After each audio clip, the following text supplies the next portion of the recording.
Assalamualaikum warahmatullahi wabarakatuh. Alhamdulillahi wa kafa. Assalatu wassalamu Rasulillahil Mustafa wa ala alihi wa sahbihi wa man wala. Amma ba'd. Asyhadu an la ilaha illallah wa asyhadu anna Muhammadan abduhu wa rasulullah. Allahumma salli Muhammad wa ala barik Muhammad. Alhamdulillah, bersyukur kepada Allah Subhanahu wa taala. Malam ini kita masih diberi kesempatan untuk berkumpul dalam suatu acara dialog yang rutin dilaksanakan di Masjid Jamiatul Khair.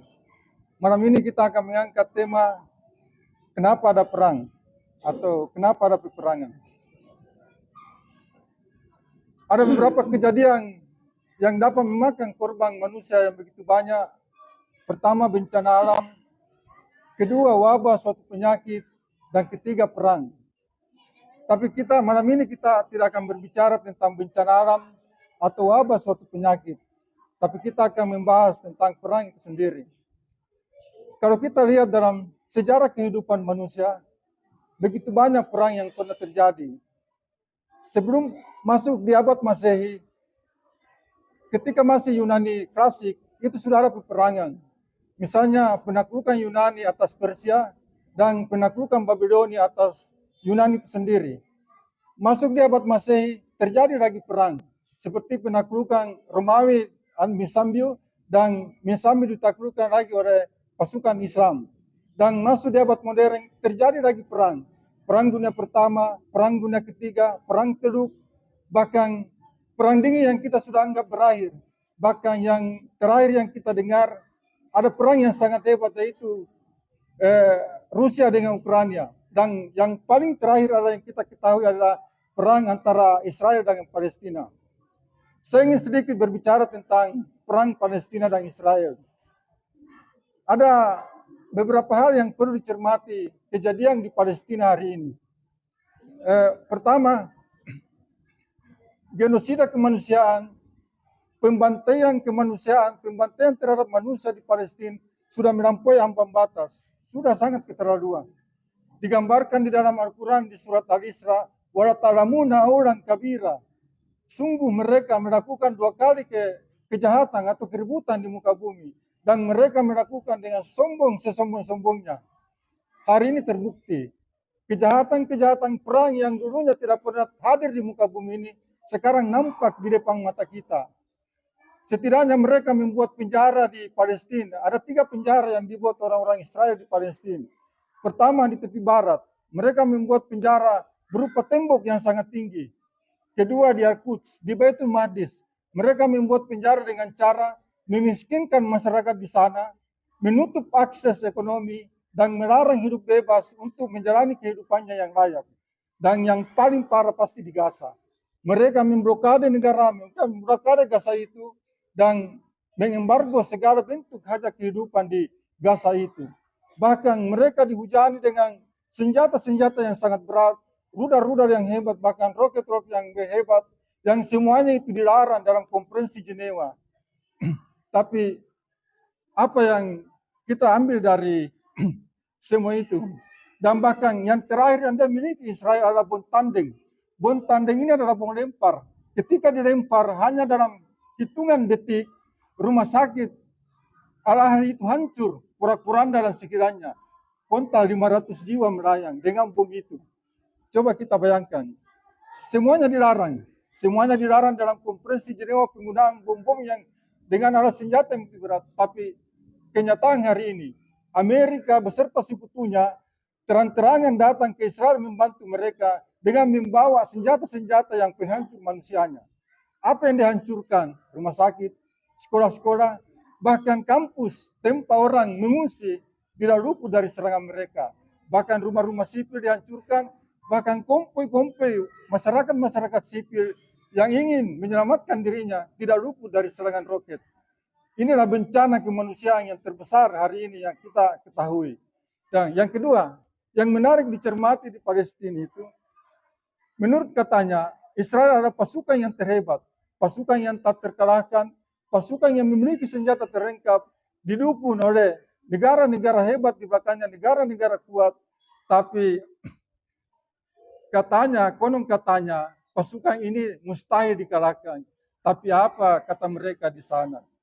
Sampai hari ini mulai dari tanggal 7 sampai hari ini agresif Israel ke Palestina tidak berhenti. Tapi Gaza itu masih berdiri. Dia masih bertahan. Itu bukti dari bahwa mereka juga tidak mampu mengalahkan. Bahkan orang-orang mengatakan di sana, saya menyangka bahwa saya berhadapan dengan pasukan yang kuat, tapi akidah kami berbeda, sudut pandang perjuangan kami tidak melihat apa kata orang. Buktinya kami menembus pertahanan Israel, bahkan roket-roket kami sampai ke Tel Aviv, ibu kota mereka. Itulah kenyataan yang ada di Israel. Kedatangan Joe Biden beserta sekutunya di Israel adalah bukti ketakutan mereka. Sedangkan kata-kata saudara-saudara kita di sana, pemimpin-pemimpin Arab di sana tak satu pun yang ada mengunjungi mereka. Bahkan pemimpin Islam pun tidak akan pernah datang ke sana. Tapi mereka yakin bahwa saudara-saudara sesama Islam di penjuru dunia tetap mendoakan mereka, tetap mendukung perjuangan mereka.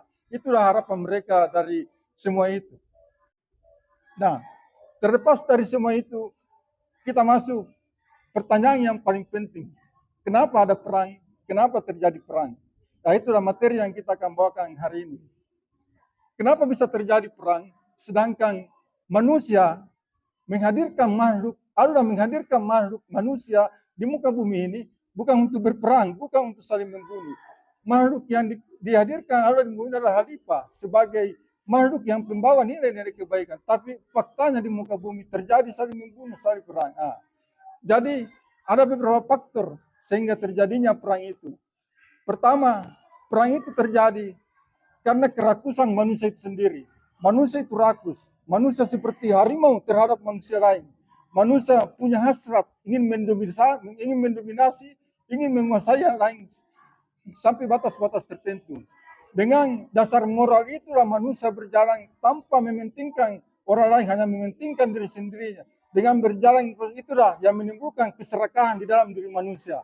Yang kedua, faktor kenapa bisa terjadi perang? Karena adanya perebutan sektor-sektor ekonomi.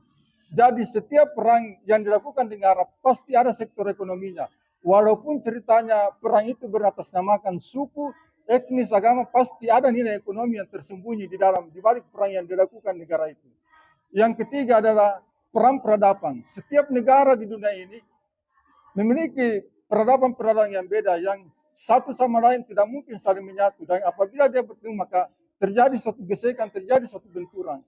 Peradaban ini adalah kultur, identitas suatu kaum, suatu kelompok yang bersamaan, yang satu sama lain di antara negara berbeda. Dan itu tidak mungkin bersatu. Maka muncullah peradaban Amerika, peradaban di Afrika, peradaban Islam, dan peradaban di Asia seperti Jepang, Korea, bahkan peradaban di agama Hindu dan peradaban agama yang lainnya. Dan peradaban inilah yang berbeda. Jadi misalnya, walaupun kita ambil contoh, tiap hari kita makan Kentucky, kita tidak mungkin jadi orang Amerika. Walaupun di rumah kita semuanya produk-produk Jepang, produk-produk Korea yang kita kenakan, kita tidak mungkin jadi orang Jepang dan jadi orang Korea. Yang inilah perbedaan, inilah yang real, yang nyata, sehingga apabila bertemu peradaban ini, maka dia terjadi benturan dan menimbulkan peperangan. Nah, dari ketiga pendapat ini, mana yang paling memungkinkan untuk terjadinya suatu perang? Maka masing-masing ada fakta penjelasnya. Yang pertama, perang itu terjadi di sama-sama kerajaan klasik waktu itu. Karena tidak ada aturan negara untuk membatasi suatu wilayah seperti undang-undang negara saat sekarang itu. Maka raja waktu itu bebas mengekspansi wilayahnya, memperluas wilayahnya, menyerang negara-negara lain untuk memperluas kekuasaannya. Dan itu adalah bukti kerakusan mereka. Misalnya penaklukan Yunani atas Romawi dan penaklukan pasukan Israel atas Konstantinopel. Itu adalah fakta penjelasnya. Dan kedua adalah perebutan sektor ekonomi, misalnya perang Teluk. Itu perang Teluk antara Irak dan Iran, itu adalah perebutan sektor ekonomi, perebutan ladang-ladang minyak yang ada di Timur Tengah. Seperti Irak dengan Kuwait, yang pertama diserang itulah ladang-ladang minyak yang sumur-sumurnya untuk dikuasai. Dan itulah fakta bahwa setiap perang ada nilai ekonomi yang ada di dalamnya. Fakta ketiganya adalah perang itu terjadi atas peradaban. Kita bagi dua perang peradaban di sini, di sektor makro dan di sektor mikro. Di sektor makronya, misalnya perang antara Islam dengan Kristen atau perang antara blok barat dengan blok timur, itu sektor makronya. Di sektor mikronya adalah peradaban etnis, peperangan antara etnis, antara sekte-sekte, antara pemahaman yang di dalam. Misalnya orang beranggapan bahwa perang Irak dan Iran adalah perang di dalam Islam yang pemahamannya berbeda, yaitu antara Sunni dan Syiah. Yang kedua, peperangan yang terjadi di Serbia dan Bosnia itu adalah perang antara etnis, perang antara suku dan agama. Sehingga banyak orang-orang Bosnia yang dibantai di sana bersama orang-orang Serbia. Dan bahkan di Rusia dengan Ukraina itu adalah mengatakan bahwa ada etnis di sana yang memicu terjadinya suatu perang. Bahkan yang terjadi terakhir di Israel dengan Palestina adalah kerakusan Israel terhadap Palestina untuk mengambil wilayahnya, dan ada juga faktor etnis di dalamnya. Nah, itulah kenapa terjadi perang. Itulah salah satu pendapat dari kenapa terjadi perang. Nah, bagaimana dengan kita? Apakah kita melakukan juga perang sedangkan kita tidak pernah memegang senjata, tidak pernah berhadapan dengan musuh? Ternyata perang yang kita lakukan jauh lebih hebat dari perang yang saya sebutkan. Yang dikatakan oleh Rasulullah SAW bahwa kita akan menuju perang yang satu besar dari perang kecil, yaitu perang melawan hawa nafsu, perang melawan diri sendiri. Perang ini yang begitu cukup lama waktunya. Waktu yang memakan cukup lama karena perang ini ditabur sejak kita mulai balik sampai ajar kita menjemput. Jadi perang ini sangat panjang dan sangat berkepanjangan dan mungkin sangat sulit dilakukan. Karena rahmat Allah mungkin ada di dalamnya, mengetahui bahwa hambanya tidak mungkin akan memenangkan pertarungan ini, sehingga dia menurunkan suatu Al-Quran, suatu kitab suci untuk memberi petunjuk untuk memenangkan pertarungan ini. Bahkan Rasulullah diutus ke muka bumi ini untuk memenangkan suatu pertarungan ini. Dan saya rasa kenapa bisa terjadi perang di dalam diri kita, ya karena adanya sesuatu yang keburukan yang ingin menguasai diri kita, yaitu yang bernilai kebaikan. Jadi perang inilah yang akan menentukan nasib kita, apakah nanti kelak di akhir apa kita mengalami nestapa atau mengalami kebahagiaan. Ya, saya rasa ini narasinya cukup sekian.